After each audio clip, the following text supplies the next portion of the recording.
Cerita diawali di mana kota Kasukabe memasuki musim salju. Di mana saat Shinchan sedang menuju pulang ke rumah, tak sengaja Shinosuke bertemu dengan Hiroshi. Yang dimana saat pulang ke rumah, mereka berdua kaget melihat Misae yang sudah di depan pintu dengan memakai bikini.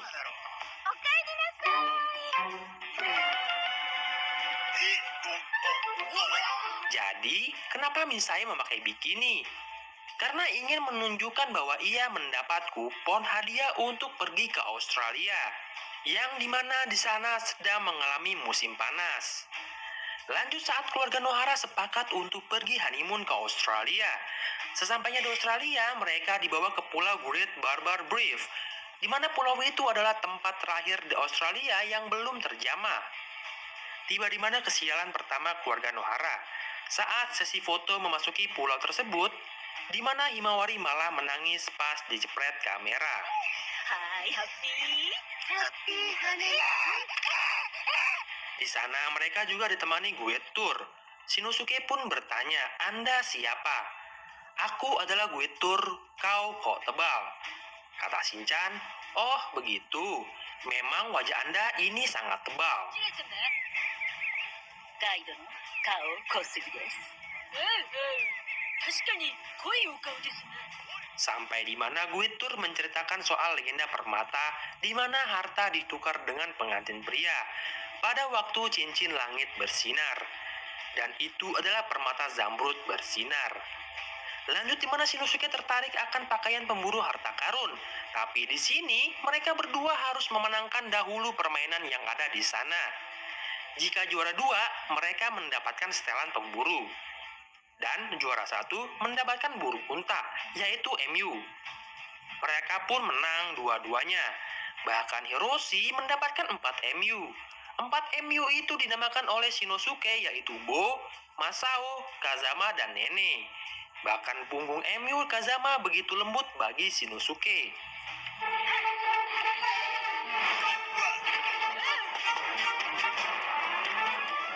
Tiba-tiba muncul cewek Australia dan di belakang cewek yang bernama Merlin ini ternyata ia dikejar-kejar oleh sekelompok orang bertopeng. Sampai di mana saat Merlin sedang melawan orang-orang bertopeng, guci kecil yang dibawa Merlin terjatuh dan diambil oleh Shinosuke. Dan ternyata isi dari guci itu adalah permata jamrud bersinar yang asli. Shinosuke pun diangkat oleh orang bertopeng, dan tak mau anaknya diapa-apakan, Hiroshi yang sedang membawa emu menyelamatkan Shinosuke. Lalu mereka berdua terbawa oleh emu yang berlari.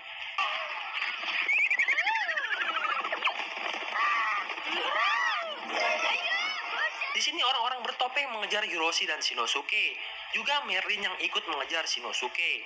Sampai di mana mereka bersembunyi dari orang-orang bertopeng. Merlin pun bertanya kepada Shinosuke, disimpan di mana permata zamrud tersebut. Kata Shinosuke, Shinosuke menaruh permata tersebut di punggung emu. Di sini Merlin juga memberitahu bahwa dirinya adalah pemburu harta karun. Sampai di mana Merlin terpleset dan Hiroshi langsung menangkap Merlin.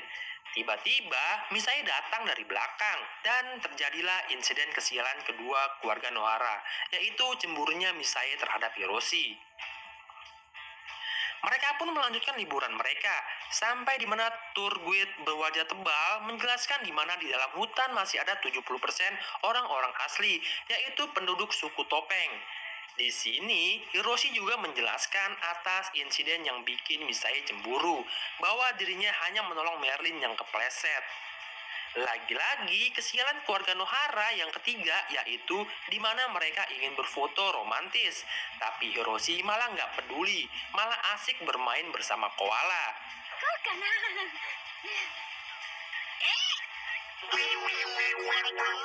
Dan juga saat berfoto bersama, Himawari malah muntah di badan Misae. Alhasil, foto tersebutlah yang berhasil dicetak.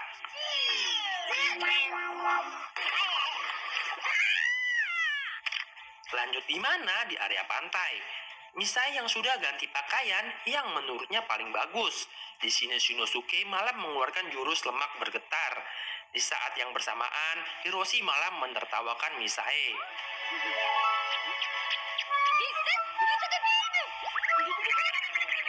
Tur berwajah tebal memberitahu, sekarang adalah waktunya permainan cinta. Di sini, Hiroshi mengajak Misae untuk permainan cinta agar Misae menyudahi marahnya. Tetapi Misae malah memikirkan minuman gratis. Disinilah Hiroshi menjadi marah, dan inilah kesialan keluarga Nohara yang keempat. Kita ke sisi lain di mana Merlin menyusup masuk ke hutan untuk mencari informasi penting. Di mana jika harta ditukar dengan pengantin pria, pada waktu cincin langit bersinar, jika membawa pengantin pria ke sang putri, Zambut pemikat diberikan sebagai hadiah. Di sini Merlin menyadari, jadi jelas pengantin pria adalah kunci untuk mendapatkan permata. Scene berganti di mana para turis yang diculik oleh suku topeng. Tak tahu apa maksud dari suku topeng menculik para turis.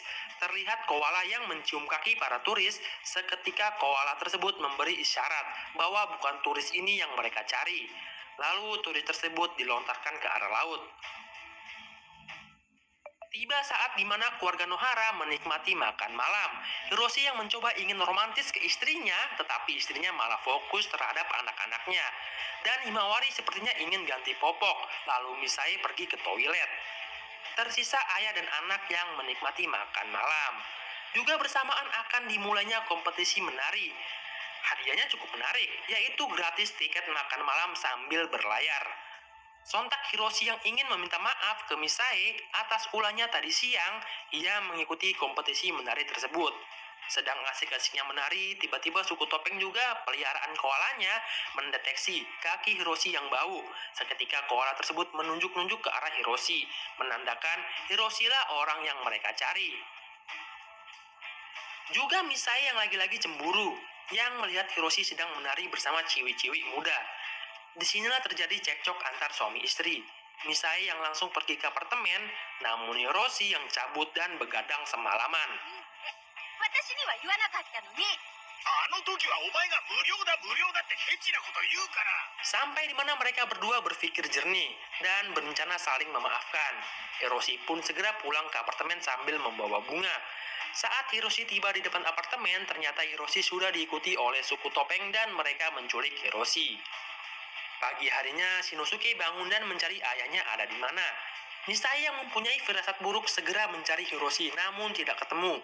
Sampai di mana Shiro menemukan jejak Hiroshi di depan gerbang hutan suku topeng. Misae dan Shinosuke sepakat memasuki hutan suku topeng yang belum terjamah manusia modern. Di sini mulainya petualangan Misae dan anak-anaknya untuk menyelamatkan Hiroshi. Setelah memasuki hutan terdengar suara genderang yang kencang. Di sana juga Misae melihat Hiroshi yang diikat namun dikelilingi ciwi-ciwi bohai. Di sini Shinosuke malah merasa papanya enak banget lagi dikipasin ciwi-ciwi bohai.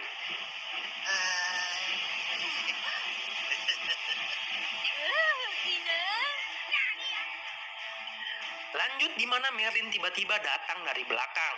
Juga berbarengan para pemburu harta ikut menimbrung di acara pernikahan Hiroshi. Disinilah terjadi kejar-kejaran konyol antar pemburu harta, tim Shinosuke juga rombongan pengantin Hiroshi. Sampai di mana kereta yang membawa Hiroshi melaju meninggalkan Shinosuke. Di sini kita diperlihatkan Merlin yang ingin menyusul Hiroshi. Merlin juga mempunyai kendaraan amfibi. Di sini Misae meminta kepada Merlin untuk mengajaknya menyeberangi sungai. Namun kata Merlin, apa untungnya mengajak kalian? Merlin pun menyeberang sungai sendirian. Belum juga sampai ke seberang, kendaraan amfibi Merlin rusak. Dan untuk menyeberang ke depan sungai, Merlin butuh tenaga untuk mengayuh. Maka dari itu Merlin mengajak Misae dan anak-anaknya. 狙われてるの？まさか伝説も知らないの？伝説？ Dalam perjalanan mencari Hiroshi, tim dari Shinosuke mengalami kesialan, yaitu di mana di tengah perjalanan mereka harus menghindari banyaknya jebakan di hutan.